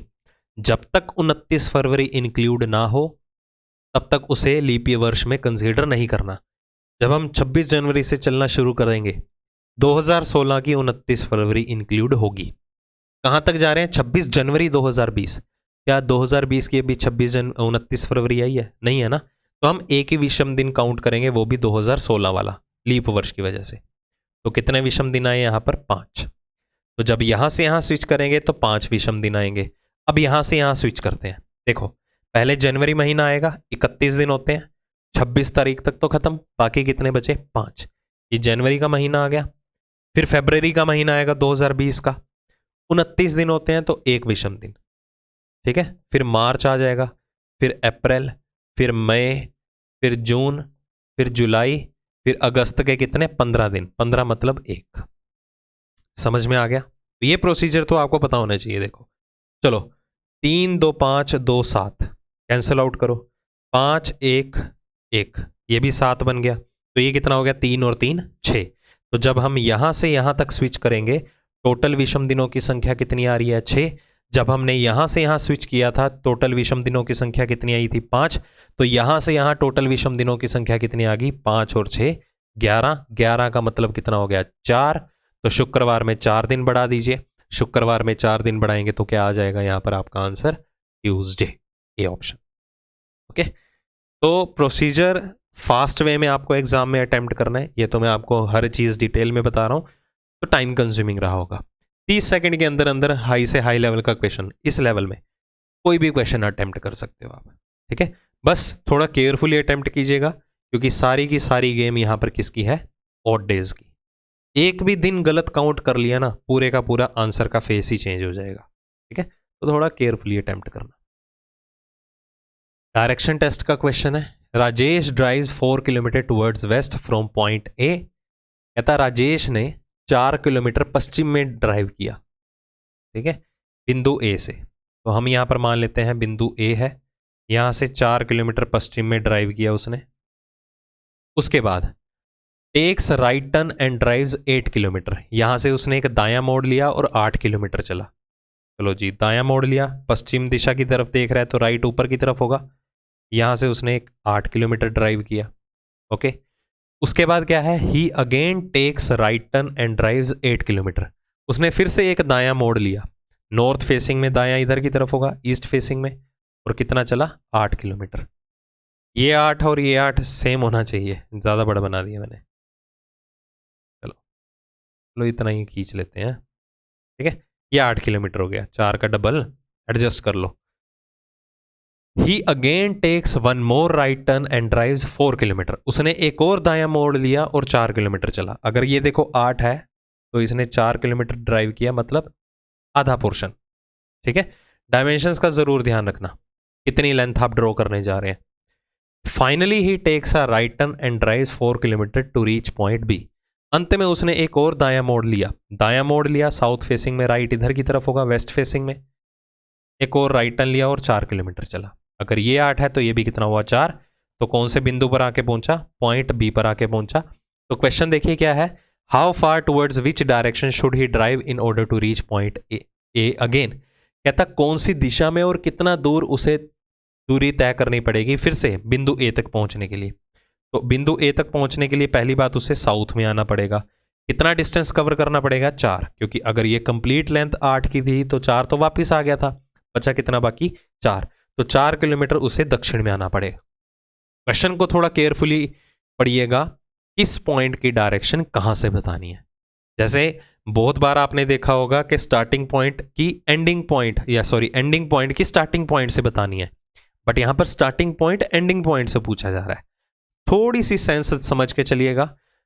नहीं पढ़ेंगे, इतना केयरफुली अटेम्प्ट नहीं करेंगे तो ये जो भी फ्रेम बनाया है वो आपके लिए टोटली वेस्टेज ऑफ टाइम है। ध्यान रखना इस बात का। चलिए, missing number, row wise question solve होगा, इतना तो आपको क्लियर है। 11 और 7 से आपको 95 लेके आना है। कैसे ले सकते हैं, अगर मैं दोनों को आपस में मल्टीप्लाई कर दूं, देखो 11 को 7 से मल्टीप्लाई कर दूं 77, तो 77 में क्या जोड़ूं कि 95 आ जाए, 18। तो वो 18 कहाँ से आएगा, 11 और 7 को जोड़ के। ठीक है, लॉजिक मिल गया। 11 और 7 से अगर 95 आपको क्रिएट करना है तो सबसे पहले 11 और 7 को आपस में मल्टीप्लाई कर दो, कितना आया, 77। फिर मैंने क्या सोचा कि 77 में कितना जुड़ेगा, 18। तो फिर 18 कहाँ से आएगा, 11 और 7 को आपस में जोड़ के, ये देखो। ठीक है, तो रिजल्ट कितना आया, 95। क्रॉस चेक करते हैं, सेकेंड रो के ऊपर भी ये चीज़ फॉलो अप हो रही है नहीं। 7 को 8 से मल्टीप्लाई कर दो, 56 प्लस 7 और 8 का सम कितना हो गया, 15। 56 और 15 कितना हो गया, 71। तो क्लियरली हम बता सकते हैं 9 को 9 से गुना करेंगे 81, उसी में 9 और 9 कितना हो गया, 18, ऐड कर देंगे तो रिजल्ट आ जाएगा 99। अवेलेबल है, आंसर आया डी ऑप्शन। तो नंबर से रिलेटेड क्वेश्चन आए तो सिर्फ आपको इस तरह से क्रिएटिविटी दिखानी है। ठीक है, नेक्स्ट सीरीज का पार्ट है। 4, 8, 14, 26, 48, 84। अगला नंबर हमें टारगेट करना है। डिफरेंस से ही कर लें, ज़्यादा ह्यूज डिफरेंस नहीं आ रहा तो मल्टीपल्स बनाने की ज़रूरत नहीं है, डिफरेंस से ही कर लो। 4 से 8, 4 नंबर बढ़े, ये 6 नंबर बढ़े, ये 12 नंबर बढ़े, उसके बाद कितने नंबर बढ़े, 22, उसके बाद कितने बढ़ गए, 36। तो डिफरेंस ऑफ डिफरेंस ले लो कॉन्टिन्यूटी जज करने के लिए। 4 से 6, 2 का इंक्रीमेंट, इधर 6 का इंक्रीमेंट आया, इधर 10 का इंक्रीमेंट आया, इधर 14 का। जो डिफरेंस ऑफ डिफरेंस है देखो 4 के इंक्रीमेंट में ट्रेवल कर रहा है। 2 में 4 बढ़ा दो, 6 में 4 बढ़ा दो, 10 4 बढ़ा दो, 14 4 बढ़ा दो, 18। आगे 18 नंबर बढ़ेंगे तो 36 में 18 बढ़ा दो तो 54 बढ़ जाएंगे। 84 में 54 बढ़ा दो तो कितना आ जाएगा, 138 जो है आपका फाइनल आंसर बनेगा। C option. Syllogism. No pen is eraser. कोई भी पेन जो है वो इरेजर का पार्ट नहीं है। All erasers are books. सारी इरेजर किसका हिस्सा है? बुक्स का। Some erasers are papers. कुछ इरेजर्स जो है वो पेपर्स है। ये पेन है, तो थोड़ा केयरफुली बनाना वेन डायग्राम। ओके, कुछ हिस्सा इरेजर का जो है वो पेन है, और कुछ बुक्स का भी हिस्सा क्या बन चुका है? वो सॉरी पेपर है। कुछ बुक्स भी क्या बन चुकी हैं? पेपर्स। डायरेक्ट क्रॉस का रिलेशन हमें पेन और इरेजर के बीच में गिवन है। तो पूछा जा रहा है कि all papers being books is a possibility. क्या सारे के सारे पेपर्स बुक्स का हिस्सा हो सकते हैं? अब देखो, कुछ पेपर्स तो ऑलरेडी बुक्स हैं, अगर सम है तो ऑल भी हो सकते हैं। पहला निष्कर्ष बिल्कुल सही है। Some books are not erasers. कुछ हिस्सा बुक्स का इरेजर नहीं है। अब कुछ बुक्स तो इरेजर्स बन के बैठी हैं, रिमेनिंग बुक के पास हमारे साथ कोई कनेक्शन ही नहीं अवेलेबल, तो हम बता नहीं सकते। श्योरिटी में ये क्या हो गया? False. At least some books are not pens. कुछ हिस्सा बुक्स का पेन्स नहीं है। अब देखो, डायरेक्ट क्रॉस हमें किस किस के बीच में गिवन था? पेन और इरेजर के बीच में। पेन्स इरेजर नहीं है तो इरेजर्स भी पेन्स नहीं है। तो इरेजर के अंदर जो पोर्शन बुक्स का है कितना है? थोड़ा सा हिस्सा। कुछ बुक्स जो इरेजर्स बन के बैठी हैं वो पेन्स का पार्ट नहीं है। तीसरा निष्कर्ष भी सही है। तो आंसर क्या होगा आपका? Only 1 and 3 follow. पहला और तीसरा ही अनुसरण करता है बस। Order and ranking, comparison based ranking का क्वेश्चन है, और इंपॉर्टेंट बहुत है ये वाला। ठीक है, इस लेवल के क्वेश्चन आने के चांसेस पूरे हैं। कहता है 6 आपको पोल्स अवेलेबल हैं, हर एक की डिफरेंट डिफरेंट हाइट भी है। पहली इंफॉर्मेशन है R is taller than only 3 poles, कि आर जो है सिर्फ और सिर्फ 3 खंभों से ही ऊंचा है। 1 2 3, सिर्फ 3 खंभों से ऊंचा है, बाकी 2 से छोटा है। तो आर की पोजीशन फिक्स हो गई। क्यों? क्योंकि हमें ओनली टर्म अवेलेबल थी। U is taller then V but shorter than W। कहता है U जो है वो V से ऊंचा तो है बट W से छोटा है। W is shorter than R। W R से छोटा है। अगर W R से छोटा है तो उसके नीचे 2 पोल्स यहां पर अरेंज होंगे, तभी हमने W की पोजीशन को फिक्स किया था। S is not the tallest. S सबसे ऊंचा नहीं है खंभा, तो S यहां पर आ गया। जो खंभा बच गया वो यहां पर आ जाएगा। कौन सा खंभा रह गया? टी पोल यहां पर आ जाएगा। अरेंजमेंट बन गई। तो बोला क्या गया है? कहता the second shortest pole is 4 feet tall. कहता दूसरा सबसे छोटा खंभा जो है वो 4 फीट है। दूसरा सबसे छोटा कौन है? यू। तो इसकी ऊंचाई हमें गिवन है कितनी? 4 फीट। ये 4 फीट ऊंचा है। उसके बाद the third tallest pole is 12 feet. तीसरा सबसे ऊंचा खंभा जो है वो 12 फीट ऊंचा है। बोला क्या गया है? Which of the following may be the possible height of pole W. ये देखो, जब भी क्वेश्चन आएगा प्रोबेबली ही पूछा जाएगा। मे बी कौन सा हो सकता है, डेफिनेट कभी भी नहीं आएंगे क्वेश्चन। तो डब्ल्यू की संभावित हाइट क्या हो सकती है? तो हमें इतना क्लियर है कि डब्ल्यू की संभावित हाइट जो है वो 4 से बड़ा है और 12 से छोटा है, क्योंकि वो यू से ऊंचा है और आर से छोटा है। तो 4 और 12 के बीच की वैल्यू जो है वो कितनी है यहां पर हमारे पास? Possible height of W. Third tallest pole के बारे में हमें इंफॉर्मेशन गिवन थी 12। एक बार फिर से चेक कर लेते हैं, क्योंकि फिर से ऑप्शन क्लैश कर गए। मैंने ऐसे ऑप्शंस क्यों क्रिएट कर दिए आज भाई? थोड़ी गलती है, अपोलोजाइज करना। अगले सेट में पूरा ध्यान रखा जाएगा, क्योंकि मेन फोकस होता है क्वेश्चन बनाने में। ऑप्शन क्या सेट हो रहे हैं, बस हमें करेक्ट ऑप्शन डालना पड़ता है। अब 2 ऑप्शन कैसे करेक्ट डल गए? क्योंकि इसकी हाइट तो डब्ल्यू की हाइट यू से बड़ी है, आर से छोटी है, तो वो 4 फुट से ज़्यादा होगा और 12 फुट से कम होगा। तो 4 और 12 के बीच तो 2 वैल्यूज़ आ रही हैं। ठीक है, एक ऑप्शन मैं करेक्ट करके दे दूंगा आपको। इस बार ऑप्शंस में करेक्शंस आ रही हैं। 3 क्वेश्चन हो गए, ऑप्शंस क्लैश कर रहे हैं। Sorry guys.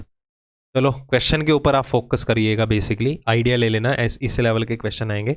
आगे आने वाले सेशन में जो हम करेंगे उसमें खास तौर पे ध्यान रखा जाएगा ऑप्शंस को लेके।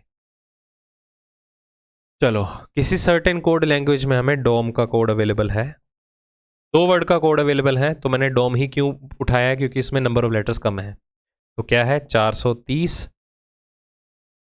36 26। चलो पहले तो एग्जैक्ट प्लेस वैल्यू कंसीडर कर लेते हैं। 4, 15, 18 और 13। तो 4 तो आपको एज इट इज दिया गया है। आगे क्या है 30, तो 15 का डबल देखो 30 हो गया। 15 का डबल 30, 18 का डबल 36, 13 का डबल 26। मतलब पहले लेटर को छोड़ के बाकी सभी लेटर की प्लेस वैल्यू का डबल कर दिया गया, पहले लेटर को नहीं किया। तो हमें वेरीफाई करना होगा। वेरिफिकेशन के लिए हमें एक और वर्ड अवेलेबल है फर्स्ट। ठीक है, तो यहां पर क्या है 6, 9, 36, 38, 40। चलो वेरीफाई करते हैं। तो यहां पर 20 का डबल है 40, 19 का डबल है 38, 18 का डबल है 36। यहां पर आई को एज इट इज लिखा गया, एफ को एज इट इज लिखा गया। तो मतलब यहां पर देखो क्या लॉजिक लग रहा है। आइडेंटिफाई हुआ था यहां पर, सिर्फ फर्स्ट लेटर की प्लेस वैल्यू को एज इट इज लिखा गया, बाकी सभी लेटर की प्लेस वैल्यू का डबल किया गया। बट फर्स्ट वर्ड के अंदर, इस वर्ड के अंदर जो दूसरा वर्ड हमें दिया गया था, पहले 2 लेटर की प्लेस वैल्यू को एज इट इज लिख के बाकियों का डबल किया गया। तो यहां पर एक लॉजिक निकल के आया। तो जितने भी लेटर्स जो हैं वो ए से लेके आई तक, मतलब जिन लेटर की प्लेस वैल्यू एक सिंगल डिजिट का नंबर है, ठीक है, उनका तो उनको एज इट इज लिखा गया, same as it is. Rest J से लेके जेड तक जितने भी लेटर्स हैं उनकी प्लेस वैल्यू का डबल कर दिया गया। तो ये लॉजिक लग के आया। चलो निकालते हैं, फिर हमें कैंसर का कोड निकालना है। आइए यहां पर सी सिंगल डिजिट है एज इट इज आएगा, ए सिंगल डिजिट है एज इट इज आएगा, एन डबल डिजिट वाली वैल्यू है तो इसका डबल हो जाएगा। तो 3, 1, 28 ऑप्शन देखो, यही ऑप्शन आंसर बन रहा है। आगे देख लेते हैं। C3 आ गया, E5 आ गया, 18 का डबल कितना हो गया 36। ठीक है, तो यही क्रिएट हो रहा है। काफी इंटरेस्टिंग क्वेश्चन था ये भी। 5 पर्सन्स हैं, डिफरेंट हाइट अवेलेबल है, who is the tallest among them. सबसे लंबा कैंडिडेट कौन है। Data sufficiency most important chapter, पक्का आने के चांसेस है। तो रूल कहता है कि दोनों इक्वेशन को हमें अलग अलग सॉल्व करना पड़ेगा। तो पहली इंफॉर्मेशन है O is taller than only 1 person. O जो है सिर्फ और सिर्फ एक ही पर्सन से हाइट में लंबा है, मतलब वो बाकियों से छोटा होगा। Only 1 person is taller then Q। Q से सिर्फ हाइट में एक ही पर्सन बड़ा है, बाकी Q से छोटे हैं। M is not the shortest. M सबसे छोटा कैंडिडेट नहीं है। बाकी पर्सन कहां पर आएंगे, M तो फिर यहां भी आ सकता है, यहां भी आ सकता है। और हमें N और P के बारे में भी इंफॉर्मेशन नहीं अवेलेबल। तो यहां से हमें क्लियरिटी नहीं हो रही है फर्स्ट इक्वेशन से कि हाइट का सबसे लंबा कैंडिडेट कौन है। तो पहली से तो आंसर नहीं आ रहा, हमें दूसरी को अलग से सॉल्व करके देखना है। तो अगर यही 5 पर्सन अवेलेबल थे, O is shorter than 3 person. O 3 person से छोटा है, 1, 2, 3। O जो है वो 3 पर्सन से छोटा है। Only 1 person is taller then Q। Q से सिर्फ एक ही पर्सन लंबा है, वो ये वाला होगा। M is neither the tallest NOR the shortest. M ना तो सबसे छोटा कैंडिडेट है ना सबसे लंबा कैंडिडेट है, तो M के लिए पोजीशन फिक्स हुई। N is shortest among all. N सबसे छोटा कैंडिडेट है, तो सारे अरेंज हो चुके हैं, बचेगा कौन P।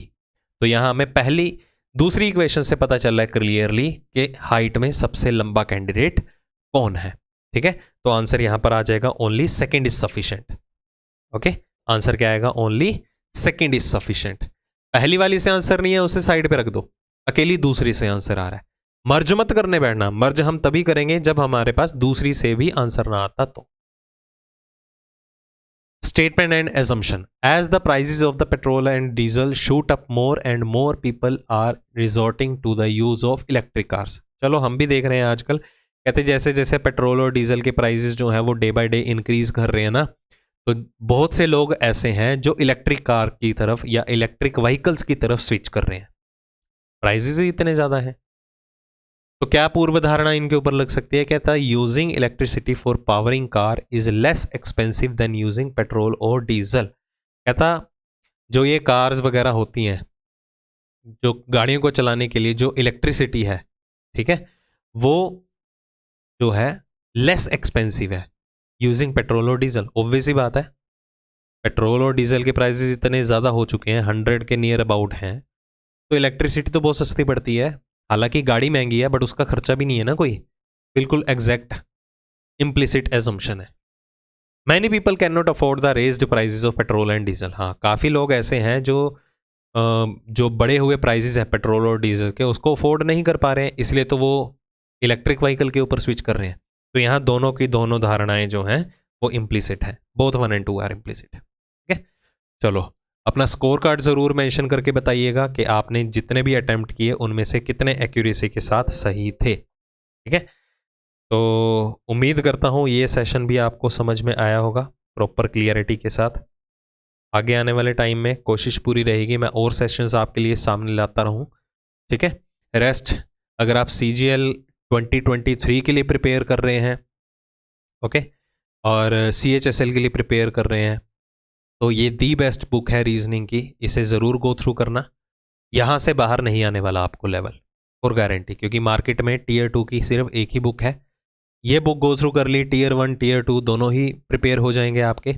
इससे बाहर आपको कुछ करने की ज़रूरत नहीं है, कहीं से कुछ भी नहीं करने की ज़रूरत। ठीक है, ऐप डाउनलोड कर लीजिए, ऐप में जाके ही आपको अवर बुक का जो सेक्शन है वहाँ से ही इसका लिंक मिल जाएगा परचेज करने का, वर्थ रहेगी ये लगा के चलो। ठीक है, अदरवाइज़ आप डायरेक्टली फ्लिपकार्ट्स पे भी सर्च कर सकते हैं। और कोर्सेज के बारे में मैंने आपको बता ही दिया है। अगर आपको पढ़ाने का तरीका अच्छा लगा है, आने वाले एग्ज़ाम के लिए आप प्रेपरेशन कर रहे हो, और अभी जो है प्राइजेस काफ़ी डाउन भी हो रखे हैं कोर्सेज के। ठीक है, बाकियों को भी रिकमेंड कीजिए, ज़रूर रिकमेंड करना। ठीक है, अगर आपको लगता है कि हम जेन्युइनली वे में पढ़ा रहे हैं और पढ़ाया हुआ आपको अच्छा भी लगा है, तो ज़रूर बाकियों को भी रिकमेंड कीजिएगा।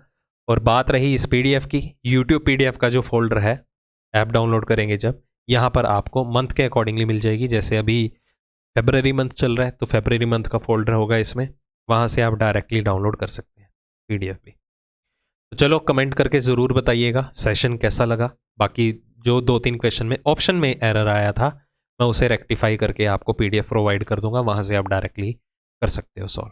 ठीक है, तो ऐसे ही आने वाले सेशंस में और भी वीडियोस आती रहेंगी। ठीक है, और बढ़िया कंटेंट लाते रहेंगे आपके लिए। तो जल्दी ही मिलते हैं अगले सेशन में। कमेंट करके ज़रूर बताइएगा सेशन कैसा लगा, और अपना स्कोर कार्ड भी बताइएगा कितने आपने अटेम्प्ट किए और उनमें से कितने करेक्ट थे। ठीक है, वहीं से ही आपको इम्प्रूवमेंट का आइडिया होगा कि कितना स्कोर करने के लिए आप एलिजिबल हो चुके हो। समझ में आ गई बात? और बाकियों के साथ भी ज़रूर शेयर कर देना। जल्दी ही मिलते हैं नेक्स्ट क्लास के अंदर। Take care.